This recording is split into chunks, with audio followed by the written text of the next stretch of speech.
विद्यार्थी मित्रांनो, सगळ्यांचं स्वागत आहे ज्ञानवंदना एज्युकेटर या आपल्या यूट्यूब चॅनलमध्ये.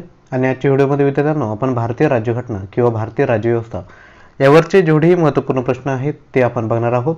हे प्रश्न विद्यार्थ्यांनो आपण जेवढेही पाठीमागचे MPSCचे एक्झाम आहेत त्यातून विद्यार्थ्यांनो हे प्रश्न घेतले आहेत. आजचा जो व्हिडिओ आहे विद्यार्थ्यांनो तो सर्व परीक्षांसाठी उपयुक्त असणार आहे. जसे की महाराष्ट्र इंजिनिअरिंग सर्व्हिसेस परीक्षा, त्यानंतर महाराष्ट्र घटक संयुक्त पर्व परीक्षा, त्यानंतर भूमी अभिलेख परीक्षा आणि इतरही परीक्षा ज्यांमध्ये राज्यघटना किंवा भारतीय राज्यव्यवस्था हे विचारलं जातं त्यांच्यासाठी आजचा व्हिडिओ अगदी इम्पॉर्टंट असणार आहे. आजच्या व्हिडिओमध्ये आपण जवळपास 30 प्रश्न विद्यार्थ्यांनो बघणार आहोत. आणि ज्याही गोष्टी तुम्हाला विद्यार्थ्यांनो इम्पॉर्टंट वाटतील त्या लगेचच नोटबुकमध्ये नोट डाऊन करून घेत चला. आणि व्हिडिओच्या शेवटी मी तुमच्यासाठी 3 प्रश्न विचारणार आहेत. हे 3 प्रश्न म्हणजे तुमच्यासाठी चॅलेंज आहे. या प्रश्नांची उत्तरे तुम्हाला आली तर लक्षात घ्या तुमचं प्रिपरेशन व्यवस्थितरित्या चालू आहे हे तुम्हाला कळेल. तर विद्यार्थ्यांनो व्हिडिओला सुरुवात करूयात. व्हिडिओमधील सर्वात पहिला प्रश्न आहे, भारताचे राष्ट्रपती आपल्या राजीनाम्याचे पत्र कोणाला संबोधून देतात? विद्यार्थ्यांनो व्हेरी इम्पॉर्टंट प्रश्न आहेत. मुख्य 2013 मध्ये हा प्रश्न विचारलेला आहे. तर भारताचे राष्ट्रपती आपला राजीनामा कोणाला संबोधून देतात? कन्फ्युजिंग प्रश्न आहेत. काही लोक प्रधानमंत्रीही ऑप्शन निवडू शकतात, परंतु लक्षात घ्या भारताचे उपराष्ट्रपती यांकडे भारताचे राष्ट्रपती आपला राजीनामा देतात. त्यानंतर क्वेश्चन क्रमांक 2 बघून घ्या. भारताचे राष्ट्रपती म्हणून कोणाचा कालावधी सर्वात कमी होता? भारताचे राष्ट्रपती म्हणून कोणाचा कालावधी सर्वात कमी होता? राज्यसेवा पूर्व 2013चा विद्यार्थ्यांनो हा प्रश्न आहे. तर लक्षात घ्या डॉक्टर झाकीर हुसेन यांचा राष्ट्रपती म्हणून कालावधी सर्वात कमी होता. त्यानंतर क्वेश्चन क्रमांक 3, आम्ही त्यांना कोणतीही वास्तवसत्ता दिली नाही, पण आम्ही त्यांचे स्थान अधिकाराचे आणि प्रतिष्ठेचे केले आहे. राष्ट्रपतींच्या स्थानाबद्दल असे कोण म्हणाले? राज्यसेवा मुख्य 2012चा विद्यार्थ्यांनो हा प्रश्न आहे. तर लक्षात घ्या पंडित जवाहरलाल नेहरू यांनी हे वाक्य काढलेलं आहे. आम्ही त्यांना कोणतीही वास्तवसत्ता दिली नाही, पण आम्ही त्यांचे स्थान अधिकाराचे आणि प्रतिष्ठेचे केले, असं राष्ट्रपतींबाबत पंडित जवाहरलाल नेहरू यांनी उद्गार काढलेले आहे. त्यानंतर विद्यार्थ्यांनो क्वेश्चन क्रमांक 4, सर्वोच्च न्यायालयाने पुढीलपैकी कोणत्या खटल्यामध्ये न्यायालयीन पुनर्विलोकन हा मूलभूत संरचनेचा भाग आहे असा निर्णय दिला? विद्यार्थ्यांनो व्हेरी इम्पॉर्टंट प्रश्न आहे. सर्वोच्च न्यायालयाने पुढील कोणत्या खटल्यामध्ये न्यायालयीन पुनर्विलोकन हा मूलभूत संरचनेचा भाग आहे असा निर्णय दिलेला आहे? तर लक्षात घ्या याचं योग्य आन्सर काय असणार विद्यार्थ्यांनो? तर वरील तिन्ही जे खटले आहेत विद्यार्थ्यांनो ते बरोबर आहेत. तर बघून घेऊयात कोणकोणते आहेत. इंदिरा गांधी विरुद्ध राजनारायण खटला 1975, त्यानंतर SP संपत कुमार विरुद्ध भारतीय राज्यघटना खटला 1980, त्यानंतर मिनही मिल्स विरुद्ध भारतीय संघराज्य खटला 1980.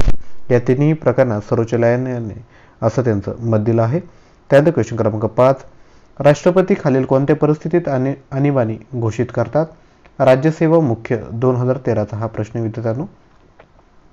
आपल्यासमोर 4 ऑप्शन आहेत. बाह्य आक्रमण, त्यानंतर अंतर्गत कलह, राज्यात राज्यकारभार चालवण्यात अपयश की ऑप्शन डी आर्थिक कलह.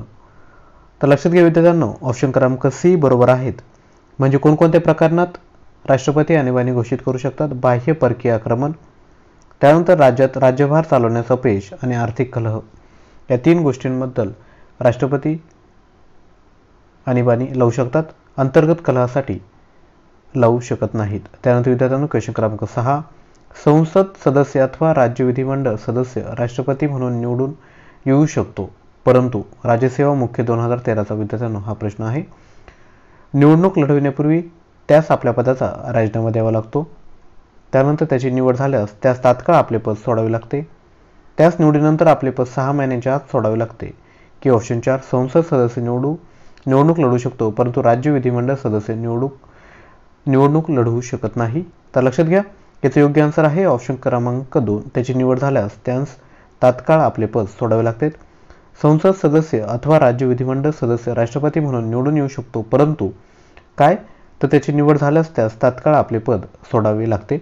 त्यानंतर क्वेश्चन क्रमांक 7, भारताच्या राष्ट्रपतीची निवडणूक पद्धत राज्यघटने दुरुस्तीद्वारे बदलता येऊ शकते, त्यासाठी घटना दुरुस्ती द्वारे मंजूर होणे आवश्यक असते.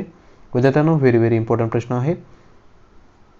राज्यसेवा मुख्य 2017चा विद्यार्थ्यांनो हा प्रश्न आहे. लोकसभेचे 2/3 बहुमत असणं गरजेचं आहे की लोकसभेचे तसेच राज्यसभेचे 2/3 बहुमत? ऑप्शन सी लोकसभा आणि राज्यसभा दोहोंच्याही 2/3 बहुमताने किमान निम्म्या घटक राज्यांची मान्यता विद्यार्थ्यांनो लागते. तर लक्षात घ्या ऑप्शन क्रमांक सी हे याचं योग्य आन्सर आहे. म्हणजेच काय, भारताच्या राष्ट्रपतीची निवडणूक पद्धत राज्यघटने दुरुस्तीद्वारे बदलता येऊ शकते. त्यासाठी घटना दुरुस्तीसाठी मंजुरी कोणाची हवी? लोकसभा आणि राज्यसभा दोन्ही सभागृहांची 2/3 बहुमताने आणि किमान निम्म्या घटक राज्यांची विद्यार्थ्यांनो मान्यता हवी. त्यानंतर क्वेश्चन क्रमांक 8 बघूयात. खालीलपैकी कुठल्या परिस्थितीत राष्ट्रपतींना पॉकेट वेटोचा वापर केलेला आहे? खालीलपैकी कुठल्या भारतीय राष्ट्रपतींनी पॉकेट वेटोचा वापर केलेला आहे? राज्यसेवा मुख्य 2017चा हा प्रश्न आहे. तर ऑप्शन क्रमांक बी ग्यानी झैल सिंग यांनी पॉकेट वेटो पॉवरचा उपयोग केलेला आहे. त्यानंतर क्वेश्चन क्रमांक 9 खालीलपैकी कोणत्या मान्यवरांस पदग्रहण करण्यापूर्वी भारतीय राज्यघटनेचे संरक्षण करण्याची शपथ घ्यावी लागते? तर लक्षात घ्या, भारताचे राष्ट्रपती आणि पंतप्रधान यांना पदग्रहण करण्यापूर्वी भारतीय राज्यघटनेचे रक्षण करण्याची शपथ घ्यावी लागते. तर विद्यार्थ्यांनो आपल्यासमोर 4 ऑप्शन आहेत, आपण अंदाज व्यक्त करायचा आहे. तर लक्षात घ्या, अ फक्त अ आणि ब बरोबर, त्यानंतर अ ब क बरोबर की ऑप्शन डी अ ब क ड चारी बरोबर. तर लक्षात घ्या ऑप्शन क्रमांक ए बरोबर आहे. अ फक्त म्हणजे काय, राष्ट्रपती आणि पंतप्रधान. पुढे जाऊयात क्वेश्चन क्रमांक 10 भारतातील राष्ट्रपती पदाच्या निवडणुकीकरता उमेदवारांचे नामांकन डॅश कडून सूचित केले जाते. तर लक्षात घ्या मुख्य 2017चा हा प्रश्न आहे. कमीत कमी भारताचे 5 नागरिक, कमीत कमी संसदेचे 5 सदस्य, कमीत कमी निर्वाचक मंडळाचे 50 सदस्य की कमीत कमी निर्वाचक मंडळाचे 10 सदस्य. तर लक्षात घ्या ऑप्शन क्रमांक सी हा याचा योग्य आन्सर आहे. कमीत कमी निर्वाचक मंडळाचे 50 सदस्य. भारतीय राष्ट्रपती पदाची निवडणूक करता उमेदवाराचे नामांकन कमीत कमी निर्वाचक मंडळाचे 50 सदस्य यांकडून सूचित केले जाते. त्यानंतर विद्यार्थ्यांनो पुढे जाऊयात क्वेश्चन क्रमांक 11 बघूयात. भारताच्या राष्ट्रपतीचे निवडणूक डॅश यांच्या मताचे मूल्य हे राज्यगणिक वेगवेगळे असते. STI मुख्य विद्यार्थ्यांनो 2017चा हा व्हेरी इम्पॉर्टंट प्रश्न आहे. भारताच्या राष्ट्रपतीच्या निवडणुकीत विधानसभा सदस्य यांच्या मताचे मूल्य राज्यगणिक वेगवेगळे असते. त्यानंतर क्वेश्चन क्रमांक 12 खालीलपैकी कोणता नकाराधिकार भारताचे राष्ट्रपती वापरू शकत नाही? SO मुख्य 2018चा विद्यार्थ्यांनो हा प्रश्न आहे. निरंशुक, त्यानंतर गुणात्मक, तात्पुरता की खिशातील पॉकेट. तर लक्षात घ्या खालीलपैकी कोणता नकाराधिकार भारताचे राष्ट्रपती वापरू शकत नाही? तर ऑप्शन क्रमांक बी गुणात्मक हा योग्य पर्याय आहे. त्यानंतर क्वेश्चन क्रमांक 13 खालीलपैकी भारतीय राज्यघटनेच्या कोणत्या अनुच्छेदानुसार भारताच्या सर्वोच्च न्यायालयास नागरिकांच्या मूलभूत अधिकारांचा संरक्षक म्हणून निर्देशित केलेला आहे? विद्यार्थ्यांनो SO मुख्य 2018चा विद्यार्थ्यांनो हा प्रश्न आहे. खालीलपैकी भारतीय राज्यघटनेच्या कोणत्या अनुच्छेदानुसार भारताच्या सर्वोच्च न्यायालयास नागरिकांच्या मूलभूत अधिकारांचा संरक्षक म्हणून निर्देशित केला आहे? तर ऑप्शन क्रमांक बी अनुच्छेद 32 हे याचं विद्यार्थ्यांनो योग्य आन्सर आहे. त्यानंतर क्वेश्चन क्रमांक 14 कलम डॅश प्रमाणे भारतीय राष्ट्रपतींना कायद्याचा किंवा तथ्यांचा प्रश्न उपस्थित झाल्यास सर्वोच्च न्यायालयाशी सल्लामसलत करण्याचा अधिकार देण्यात आलेला आहे. राज्यसेवा मुख्य 2019चा हा प्रश्न आहे. तर लक्षात घ्या कलम 143(1) प्रमाणे भारतीय राष्ट्रपतींना कायद्याचा किंवा तथ्याचा प्रश्न उपस्थित झाल्यास सर्वोच्च न्यायालयाशी सल्लामसलत करण्याचा अधिकार देण्यात आला आहे. त्यानंतर क्वेश्चन क्रमांक 15 भारतीय राज्यघटनेच्या कोणत्या अनुच्छेदानुसार सर्वोच्च न्यायालयाला स्वतःचे आदेश व निकालाचा पुनर्विचार करण्याचा अधिकार आहे? PSI मुख्य 2019चा हा विद्यार्थ्यांनो प्रश्न आहे. तर लक्षात घ्या अनुच्छेद 137 नुसार म्हणजेच आर्टिकल 137 नुसार भारतीय राज्यघटनेच्या सर्वोच्च न्यायालयाला स्वतःच्या आदेश व निकालाचा पुनर्विचार करण्याचा अधिकार प्राप्त झाला आहे. त्यानंतर क्वेश्चन क्रमांक 16 भारतीय राज्यघटनेतील कोणत्या तरतुदी न्यायालयाच्या स्वतंत्रतेशी संबंधित आहे? आपल्यासमोर 4 ऑप्शन आहे. न्यायाधीशांची नियुक्ती व पदच्युती, त्यानंतर कार्यकाळाची सुरक्षा, वेतन व सेवा शर्ती की ऑप्शन डी न्यायालयास अवमानाबाबत शिक्षा देण्याचा अधिकार. कोणती विधाने विद्यार्थ्यांनो बरोबर आहे? मुख्य हा प्रश्न विचारलेला आहे. तर लक्षात घ्या वरील सर्व विधाने विद्यार्थ्यांनो बरोबर आहे. म्हणजे काय, भारतीय राज्यघटनेतील खालील तरतुदी न्यायालयाच्या स्वातंत्र्याशी संबंधित आहे. न्यायाधीशांची नियुक्ती व पदच्युती, त्यानंतर कार्यकाळाची सुरक्षा, वेतन व सेवा शर्ती आणि ऑप्शन डी न्यायालयास अवमानाबाबत शिक्षा देण्याचा अधिकार. त्यानंतर विद्यार्थ्यांनो क्वेश्चन क्रमांक 17 बघूयात. खालीलपैकी कोणत्या तरतुदीनुसार सर्वोच्च न्यायालयीन एकूण न्यायमूर्तींची संख्या वेळोवेळी निर्धारित केली जाते? मुख्य 2017चा हा प्रश्न आहे विद्यार्थ्यांनो. खालीलपैकी कोणत्या तरतुदीनुसार सर्वोच्च न्यायालयीन एकूण न्यायमूर्तींची संख्या वेळोवेळी निर्धारित केली जाते? आपल्यासमोर 4 ऑप्शन आहे. भारतीय राज्यघटना अनुच्छेद 124, भारतीय दंडसंहिता 1860, त्यानंतर सर्वोच्च न्यायालय अधिनियम 1956 की ऑप्शन डी वरीलपैकी कोणतेही नाही. तर विद्यार्थ्यांनो हा जो प्रश्न आहे ही तुमच्यासाठी एक्झरसाइज असणार आहे. विद्यार्थ्यांनो हा क्वेश्चन खूप डिफिकल्ट आहे आय नो, परंतु प्रयत्न करा. ज्यांनी राज्यघटनेचा राज्यव्यवस्थेचा खूप सखोल अभ्यास केला आहे विद्यार्थ्यांनो त्यांना हा प्रश्न यायला हवं. ज्यांना येत असेल त्यांनी नक्की खाली कमेंट बॉक्समध्ये कमेंट करायचे आहे. त्यानंतर विद्यार्थ्यांनो क्वेश्चन क्रमांक 18, विशेष परवानगी अपिलाची दखल घेण्यास सर्वोच्च न्यायालय संविधानाच्या कोणत्या अनुच्छेदनुसार सक्षम असते? तर विद्यार्थ्यांनो मुख्य 2017चा हा प्रश्न आहे. तर लक्षात घ्या, विशेष परवानगी अपिलाची दखल घेण्यास सर्वोच्च न्यायालय संविधानाच्या अनुच्छेद 136 नुसार सक्षम असते. त्यानंतर क्वेश्चन क्रमांक 19, खालील विधानांपैकी योग्य विधान विद्यार्थ्यांनो निवडायचं आहे.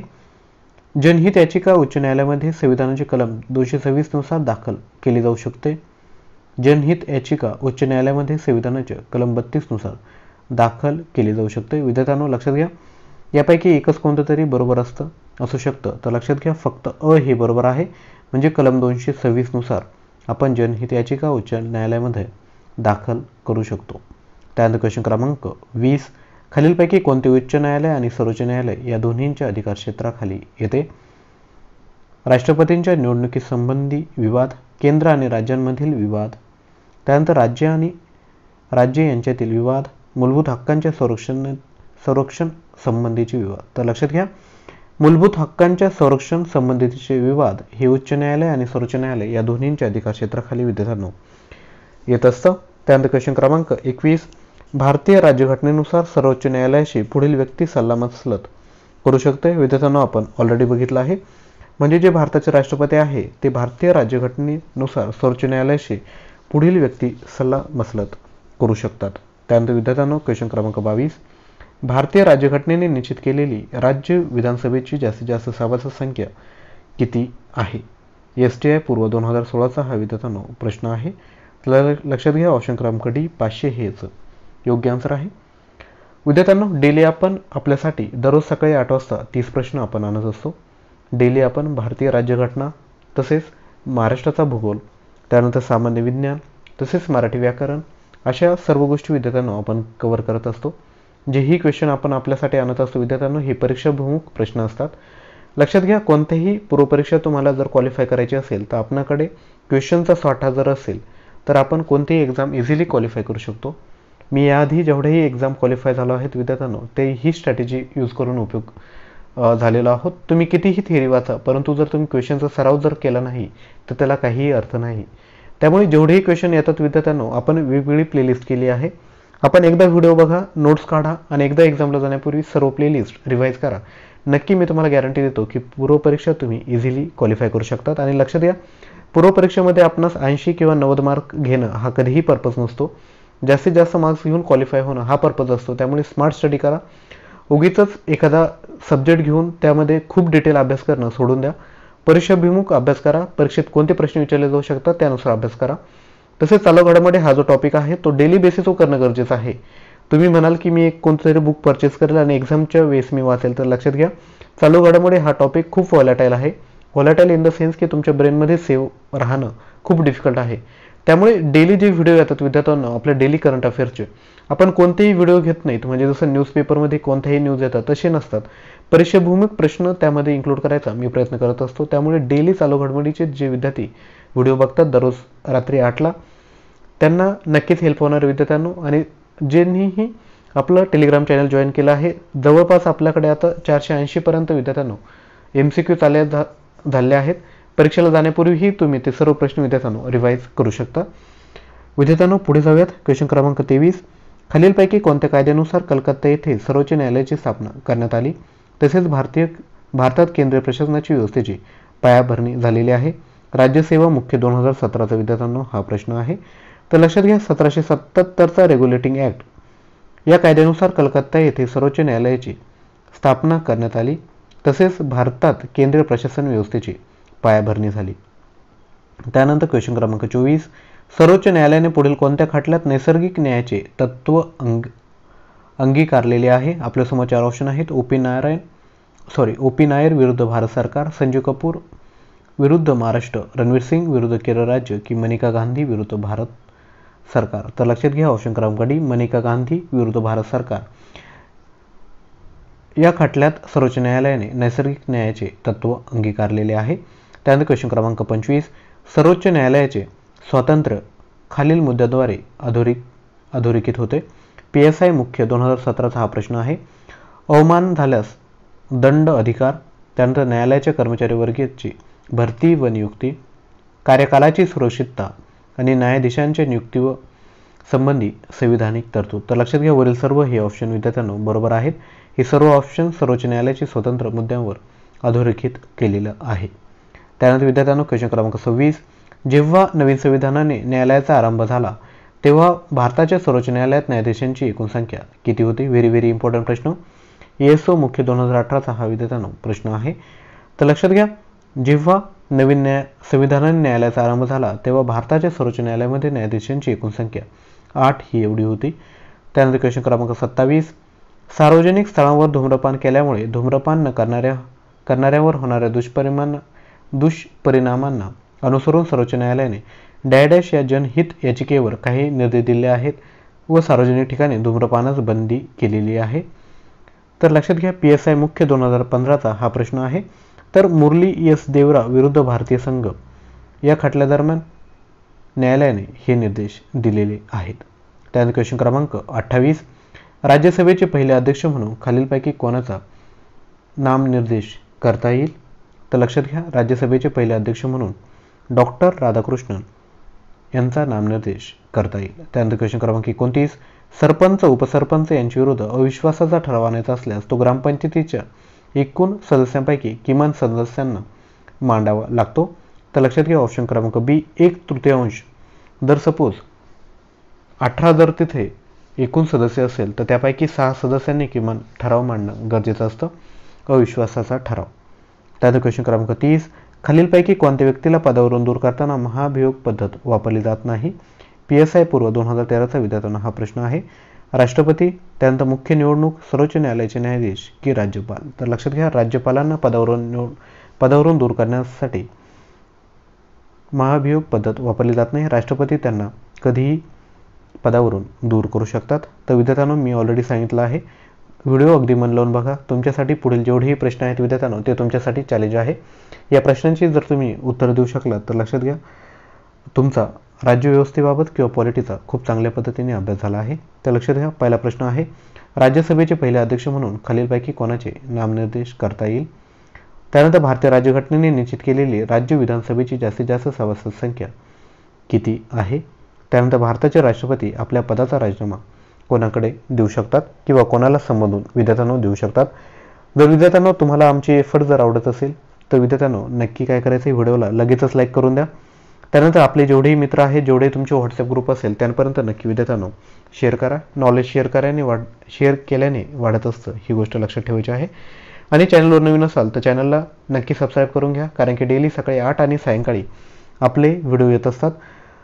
तर लक्षात घ्या तुमचं यश हेच आमचं एकमेव ध्येय आहे. या कारणास्तव सर्व कंटेंट विद्यार्थ्यांनो आम्ही आपणापर्यंत मोफत आणत असतो. विद्यार्थ्यांनो एक लाईक करण्यास कोणतेही मोठे कष्ट लागत नाही, परंतु एक लाईकमुळे आम्हालाही प्रेरणा मिळते की जास्तीत जास्त कंटेंट आपणापर्यंत कशा पद्धतीने आणता येईल. तर विद्यार्थ्यांनो मी ऑलरेडी व्हिडिओमध्ये सांगितलं होतं की जर तुम्हाला चालू घडामोडीची जर प्रॅक्टिस करायची असेल तर करंट अफेअर्स मराठी हे जे चॅनल आहे त्याला तुम्ही जॉईन करू शकता. डिस्क्रिप्शन बॉक्समध्ये ऑलरेडी मी लिंक दिली आहे. तसेच MPSC आणि जॉब अपडेट्स तुम्हाला हवे असेल तर तुम्ही ज्ञानवंदन एज्युकेटर हेही चॅनलला जॉईन करू शकतात. तसंच चॅनलला सबस्क्राईब करायचं असेल तर त्याची लिंक विद्यार्थ्यांना डिस्क्रिप्शन बॉक्समध्ये आहे. तर न चुकता विद्यार्थ्यांना जॉईन करायचं आहे. आणि विद्यार्थ्यांना एक गोष्ट ऑलवेज लक्षात ठेवा, स्वतःवर विश्वास ठेवा, प्रामाणिक प्रयत्न करा, अभ्यासामध्ये प्रामाणिक प्रयत्न करा. तुमचं यश कुठेही गेलेलं नाही.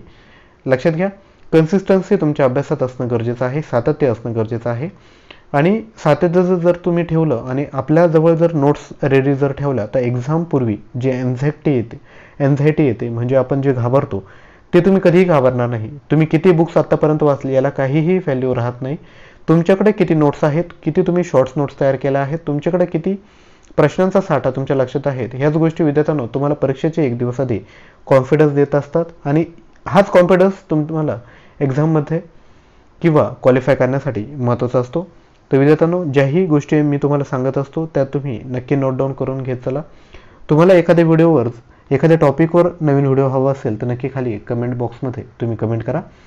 तर विद्यार्थ्यांनो, आजचा व्हिडिओ तुम्ही सुरुवातीपासून शेवटपर्यंत अगदी मन लावून बघितला याकरिता मी आपला ऋणी आहे. तर नवीन व्हिडिओमध्ये लवकरच भेटूयात. तोपर्यंत थँक्यू.